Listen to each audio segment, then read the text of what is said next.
આપણો લેક્ચર છે શરૂ કરીએ. હવે પછીનું આજનું જે આપણું કામ છે એ જોઈએ. પ્રકૃતિમાં પોષણ વ્યવસ્થા ચેપ્ટર નંબર 22 છે એ તમને આપ્યું છે પ્રકૃતિની અંદર પોષણ વ્યવસ્થા છે. પોષણ વ્યવસ્થા વિશે આખું ચેપ્ટર છે.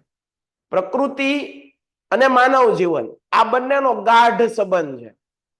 માણસનું અસ્તિત્વ છે એ પ્રકૃતિ સિવાય શક્ય જ નથી. પ્રકૃતિ આપણી સાથે બધી રીતે કોરિલેટ છે, જોડાયેલી છે. બરોબર છે. જોઈએ આપણે એક પછી એક. કુદરતી વનસ્પતિ ને પોષણ પૂરું પાડવામાં માણસનું યોગદાન નથી. જુઓ વિદ્યાર્થી મિત્રો, તમે વિજ્ઞાન ભણતા હશો તો વિજ્ઞાનની અંદર આવે વનસ્પતિ છે પોતાનો ખોરાક સૂર્યપ્રકાશ કાર્બન ડાયોક્સાઇડ ની હાજરીમાં પોતે જાતે તૈયાર કરે છે. આખી પ્રોસેસ છે પ્રકાશ સંશ્લેષણ છે, ફોટોસિન્થેસિસ. વનસ્પતિ પોતે પોતાનો ખોરાક જાતે બનાવે છે. આપણે કોઈ એને મદદ નથી કરતા. શું કીધું? માણસનું કોઈ યોગદાન નથી. આથી તમે ખબર છે પોષણ ભણ્યા હશો વિજ્ઞાનમાં. પોષણના પ્રકાર આવે સ્વાવલંબી પોષણ. વનસ્પતિનું પોષણ કેવું છે? સ્વાવલંબી. બરોબર. વનસ્પતિ પોતે પોતાની ઉપર નિર્ભર છે, જ્યારે આપણે બીજા ઉપર આધાર રાખીએ છીએ. પરોપજીવી પોષણ પદ્ધતિ છે આપણી. સમજાય છે? તો જુઓ, પૂરું પાડવામાં આવ્યું યોગદાન નથી. માણસે પૃથ્વી, જળ, વાયુ, આકાશ અને અગ્નિ આ મૂળભૂત તત્વ ગણાવ્યા છે. પંચ મહાભૂતોનું આપણું શરીર છે. પંચ મહાભૂતો આપણા શરીરમાં હોય છે. જ્યારે આપણો શરીરમાંથી છે, આપણા શરીરમાંથી જ્યારે આત્મા છે એટલે કે આપણું શરીર છે નાશવંત બને, આપણું મૃત્યુ થાય, ત્યારે એ પરિવાર જે આ તત્વો છે એ જે જગ્યાએથી આવ્યા હોય એ જગ્યાએ પાછા વયા જાય. જળ હોય તો જળ જળની જગ્યાએ, પૃથ્વી પૃથ્વી, બરોબર, આકાશ છે, અગ્નિ છે, એમાં સમાઈ જાય. જે વનસ્પતિને કુદરતી ઉપલબ્ધ કરાવે છે. તેના લીધે જંગલ ફળ ફૂલ આપે છે. વૃક્ષનું કોઈ પણ પાંદડું તોડીને તેનું પરીક્ષણ કરશો. શું કીધું? વૃક્ષનું કોઈ પણ પાંદડું તોડી અને તમે જો એની પરીક્ષણ કરશો, એને જોશો તમે, તો તેમાં કોઈ પણ પોષક તત્વોની ઉણપ નહીં જણાય. વનસ્પતિમાં કોઈ પણ પોષક તત્વની ઉણપ નહીં જણાય. આનો અર્થ એ થયો કુદરતી રચનામાં માનવની મદદ વિના વનસ્પતિને બધા જરૂરી તત્વો મળી જાય છે. શું કીધું? કુદરતી રચનામાં માનવની મદદ વિના વનસ્પતિને બધા જ તત્વો જરૂરી મળી જાય છે. આનો અર્થ પ્રકૃતિની સુનિયોજિત, સ્વયં સંચાલિત, સ્વયં પોષિત વ્યવસ્થા છે. શું છે? પ્રકૃતિની સ્વયં સંચાલિત સુનિયોજિત વ્યવસ્થા છે, જેના દ્વારા કુદરતી રીતે તમામ વનસ્પતિને બધા જ આવશ્યક તત્વો મળી જાય છે. બીજમાંથી વૃક્ષ, વૃક્ષમાંથી બીજ એ પ્રાકૃતિક ચક્ર અનુસાર ચાલ્યા કરે છે. પદ્મશ્રી ડોક્ટર સુભાષ પાલેકર. હું કીધું? ડોક્ટર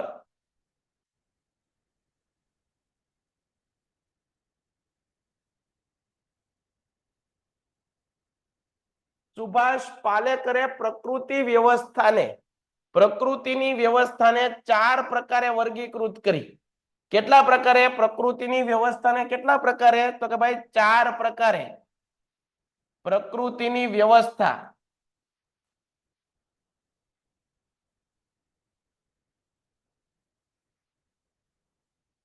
પ્રકૃતિની વ્યવસ્થાને 4 પ્રકારે શું કરી?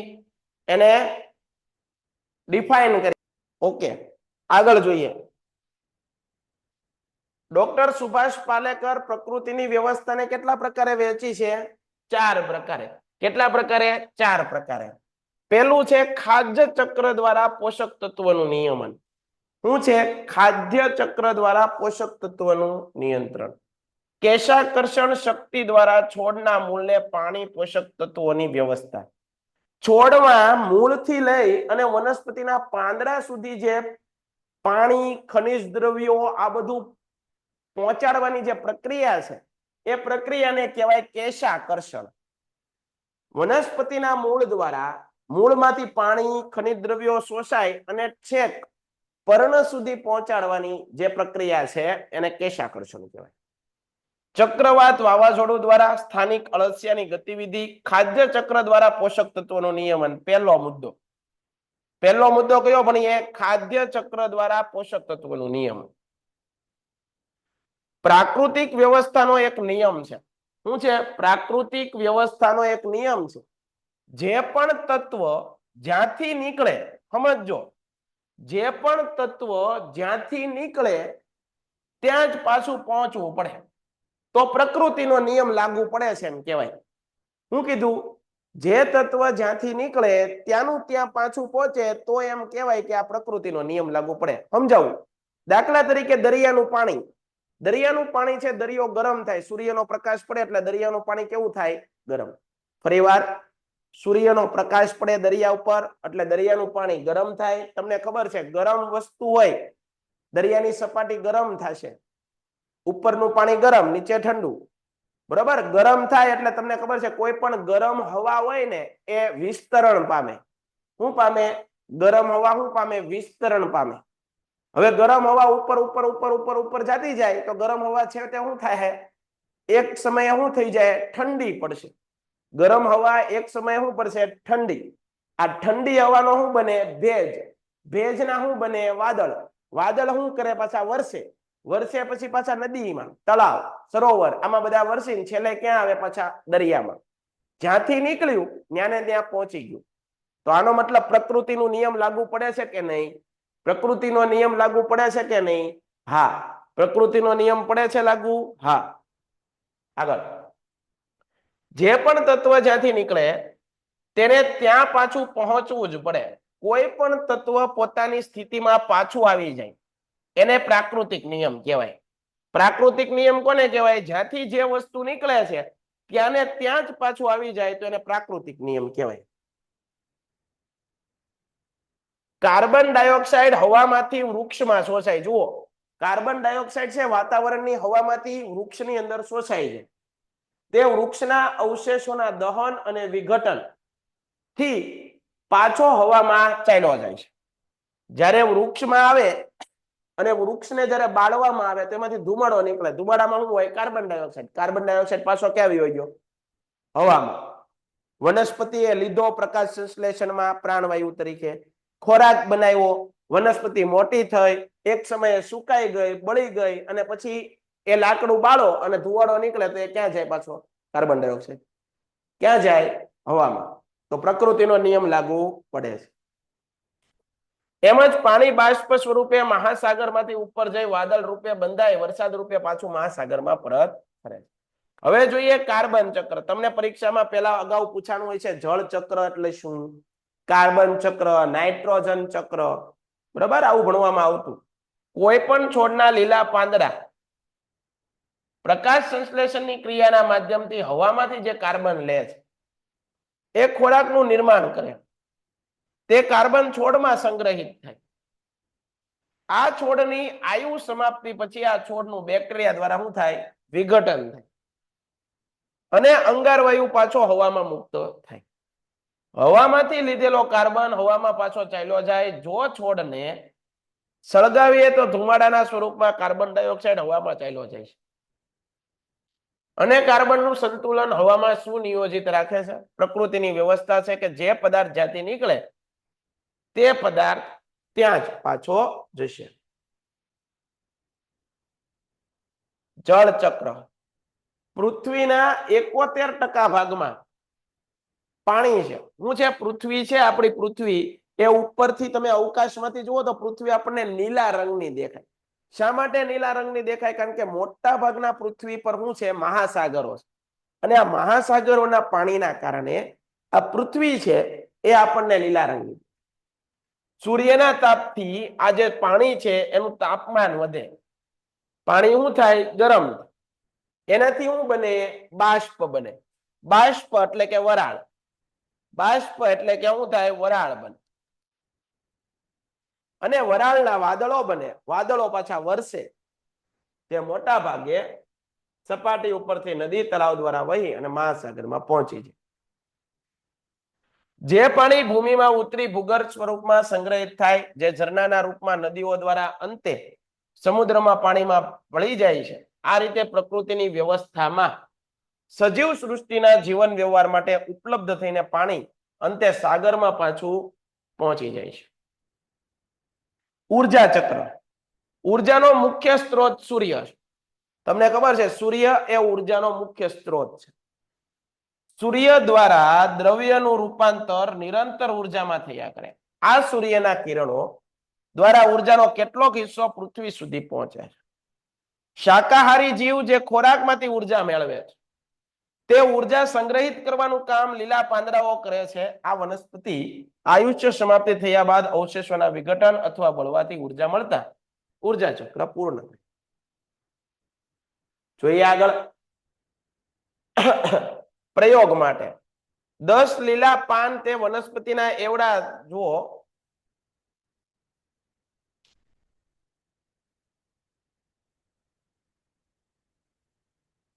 ખાદ્ય ચક્ર સાથે જોડાયેલું મહત્વનું ઘટક એટલે કે હ્યુમસ. સાહેબ આ હ્યુમસ એટલે શું છે? એટલે જે કઈ પણ આંકડાઓ છે એ તમારે ગૂગલમાં સર્ચ કરવા નથી જવાના. અત્યારે તમારે એ બધું ગૂગલમાં સર્ચ કરવા નથી જવાનું કે ભાઈ 71% છે, 72% છે, 73. તમને ટેક્સ્ટ બુકમાં કેટલા આપ્યા એ તમારે માનવાના છે, બીજા કોઈ નહીં. સમજાય છે? યાદ રાખજો. સાહેબ હ્યુમસ એટલે શું? હ્યુમસ એટલે જૈવિક દ્રવ્ય જેની અંદર ક્ષાર હોય, ખનિજ તત્વો હોય, માટી હોય, પથ્થર હોય, એને હ્યુમસ કહેવાય. હ્યુમસ એ જૈવિક દ્રવ્ય છે જેમાં નિરંતર જૈવિક રાસાયણિક પ્રક્રિયાઓ થયા કરે છે. જીવન દ્રવ્યમાં જે સમયે કોઈ નવા પદાર્થનું નિર્માણ થતું રહે ત્યારે તે જ સમયે બીજા જૂના પદાર્થનું વિઘટન કર્યા કરે છે. આવી રીતે નિરંતર નિર્માણ અને ક્ષય થયા કરે છે. જીવન દ્રવ્યનું નિર્માણ કોઈ પણ કષ્ટજન્ય અવશેષોના વિઘટનથી થાય છે. આ વિઘટનનું કામ અનંત કરોડ સૂક્ષ્મ જીવાણુઓની પ્રજાતિઓ કરે છે. આ સૂક્ષ્મ જીવાણુઓને કામ કરવા માટે કાચી શર્કરા ઉર્જાની જરૂર પડે. તે મૂળ દ્વારા પ્રાપ્ત થાય છે. કુદરતમાં હ્યુમસનું નિર્માણ મૂળની પાસે થાય છે.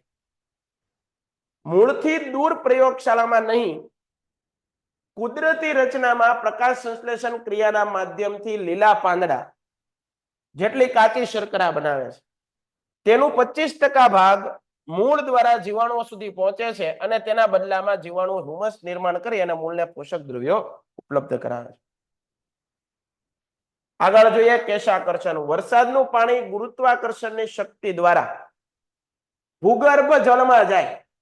વરસાદનું પાણી છે ગુરુત્વાકર્ષણ બળ દરેક વસ્તુને પોતાની તરફ ખેંચે છે, તમને ખબર છે. તો પાણી બધું ક્યાં જાય? જમીનની અંદર સંગ્રહ થાય મોટા ભાગનું. વરસાદની ઋતુ પૂરું થયા પછી આ ભૂગર્ભ જળમાંથી પાણી કેશાકર્ષણની દ્વારા છોડના મૂળને પાછું મળે છે. શું મળે છે? છોડના મૂળને પાછું મળે. આ કુદરતી વ્યવસ્થા સુનિયોજિત, સ્વયં સંચાલિત છે. પ્રકૃતિના સિદ્ધાંત પ્રમાણે જમીનની ઊંડાણની માટી પોષક તત્વોનો ભંડાર છે. કેશાકર્ષણ શક્તિ દ્વારા જ્યારે ભૂગર્ભમાંથી ભેજ ઉપર આવવા માંડે, હું કીધું? ભૂગર્ભમાંથી ભેજ ઉપર આવવા માંડે ત્યારે ભેજની સાથે ઊંડાણમાં રહેલા પોષક તત્વોના ભંડારમાંથી બધા જ ખનિજ તત્વો ઓગળી ભેજની સાથે ઉપર આવી અને મૂળની પાસે સંગ્રહિત થાય. આ રીતે મૂળને પોષક તત્વો ઉપલબ્ધ થાય છે. ચક્રવાત અથવા વાવાઝોડું. જો વરસાદ ના હોત, હું કીધું? જો વરસાદ ન હોત, વરસાદ હોત નહીં, તો માનવીને પીવા માટેનું પાણી ન હોત. કારણ કે પૃથ્વી છે ભાઈ, વરસાદ વિના તો જીવન શક્ય જ નથી. જળ એ તો જીવન છે, બરોબર ને? તો માનવીને પીવા માટે, વપરાશ કરવા માટે, સિંચાઈ માટે, માનવ સાથે સમગ્ર સૃષ્ટિના જીવન નિર્વાહનો આધાર જ વરસાદ છે. એટલે જ આપણે વારે વારે કેમ્પેન ચલાવતા હોય કે વૃક્ષો વાવો, વરસાદ લાવો. હવે વૃક્ષો તો વાવી દઈએ છીએ, પછી એની દેખરેખ કરવી જોઈએ. પાછી જેમ નાના બાળકનો ઉછેર કરતા હોય એમ વૃક્ષોનો ઉછેર કરવો પડે. વૃક્ષ અમુક અવળું મોટું થઈ જાય પછી એની હાથે વિકાસ કરી શકે. બરોબર છે, પણ ત્યાં સુધી એની સાર સંભાળ લેવી પડે છે. આજે વૃક્ષો તો વાવી દઈએ છે, પણ એની દેખરેખ કરવા વાળા કેટલા? બરોબર છે, એને પાણી પાવા વાળા કેટલા? બરોબર. ભારતમાં મોટા ભાગનો વરસાદ ચોમાસાની ઋતુમાં થાય છે. ચોમાસામાં થતા સમગ્ર વરસાદમાં ચક્રવાત મહત્વની વાતાવરણીય ઘટના છે. 21 માર્ચ પછી જ્યારે ઉત્તર ગોળાર્ધમાં તાપમાન વધવા લાગે, તમને ખબર છે 21 માર્ચ પછી ઉત્તર ગોળાર્ધમાં તાપમાન વધે ત્યારે સૂર્ય તીવ્ર તાપથી હિન્દ મહાસાગર એટલે કે દક્ષિણની અંદર જે હિન્દ મહાસાગર આવ્યું એનું પાણી શું થાય? ગરમ થાય. ગરમ થાય એટલે ઝડપથી ગરમ થાય એટલે ઝડપથી શું થાય? બાષ્પ અથવા વરાળ બને. એ વરાળ ઠંડી થઈને ઝડપથી શું થાય? વાદળ બને. અને વાદળ બનીને વાદળા છે એ વરસાદ સ્વરૂપે આપણા દેશમાં આવે. તેના પરિણામે હવાનું ઓછું દબાણ વાળું ક્ષેત્ર નિર્માણ પામે છે.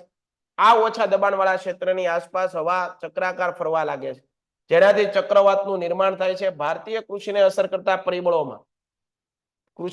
કરતા પરિબળોમાં ચક્રવાત એક અસરકારક પરિબળ છે.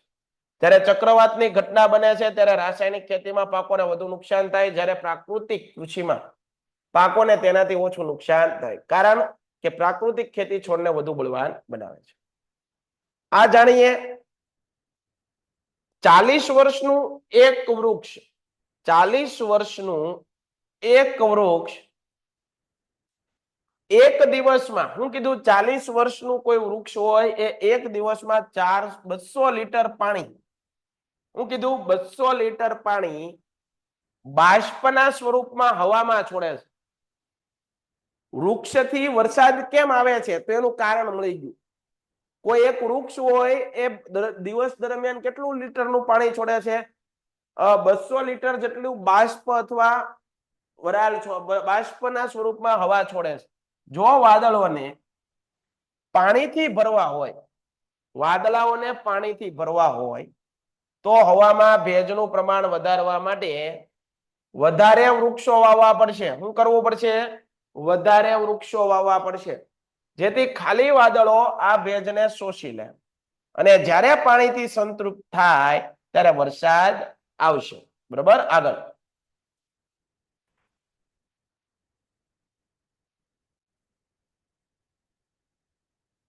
સ્થાનિક અળસિયાની ગતિવિધિ. તમને ખબર છે વિદ્યાર્થી મિત્રો, તમે 8મા 9મા ભણતા હતા, આપણે કહેતા હતા અળસિયું એ ખેડૂતનું મિત્ર છે.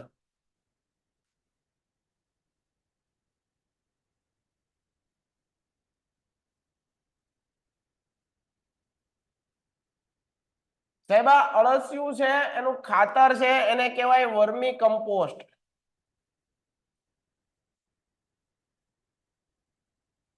અળસિયાનું કામ શું છે? જમીનને ઉપર નીચે કરે.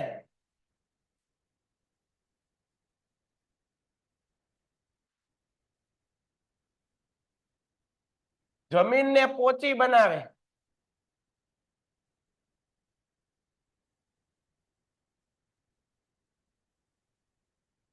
જમીનને ઉપર નીચે કરે, જમીનને પોચી બનાવે.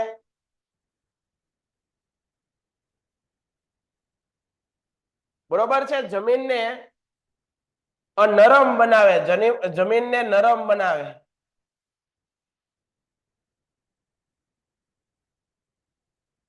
આના કારણે અળસિયું એ ખેડૂતનું મિત્ર છે.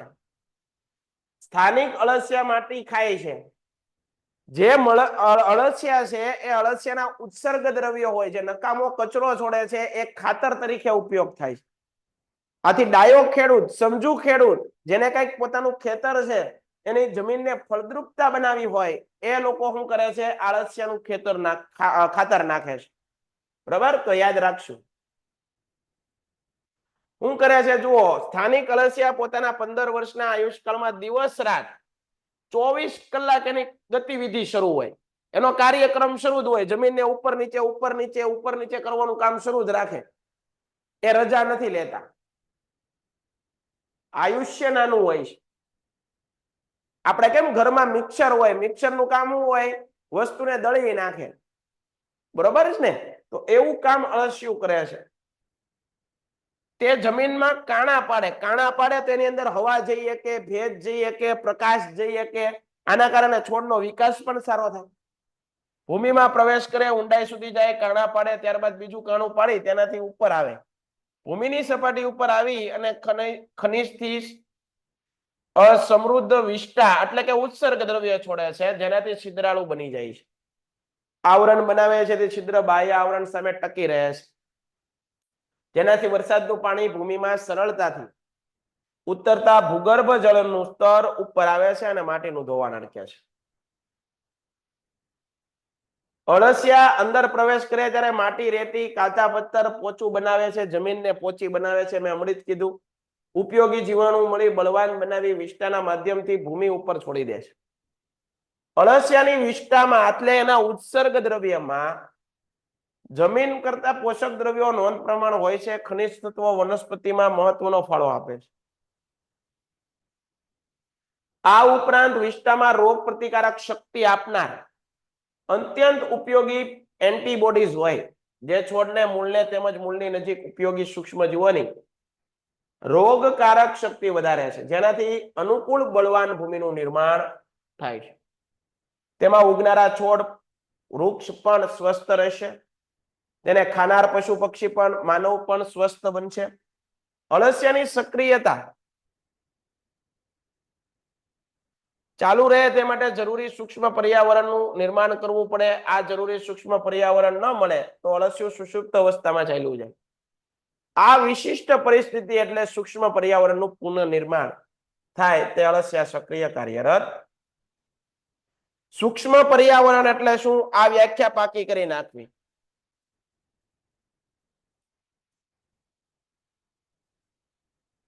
જમીનની ઉપરની સપાટી ઉપર કોઈ પણ બે છોડની વચ્ચે, જમીનની ઉપરની સપાટી ઉપર કોઈ પણ બે છોડની વચ્ચે, આવા બે છોડ હોય, એ બે છોડની વચ્ચે હવા પસાર થતી હોય. શું પસાર થતી હોય? હવા પસાર થતી હોય. તે દિવસનું તાપમાન 24 સેલ્સિયસ થી 32 સેલ્સિયસ ની સાપેક્ષ ભેજ 65 થી 72 હોવા જોઈએ. આ એકાત્મક સ્થિતિને સૂક્ષ્મ પર્યાવરણ કહે છે.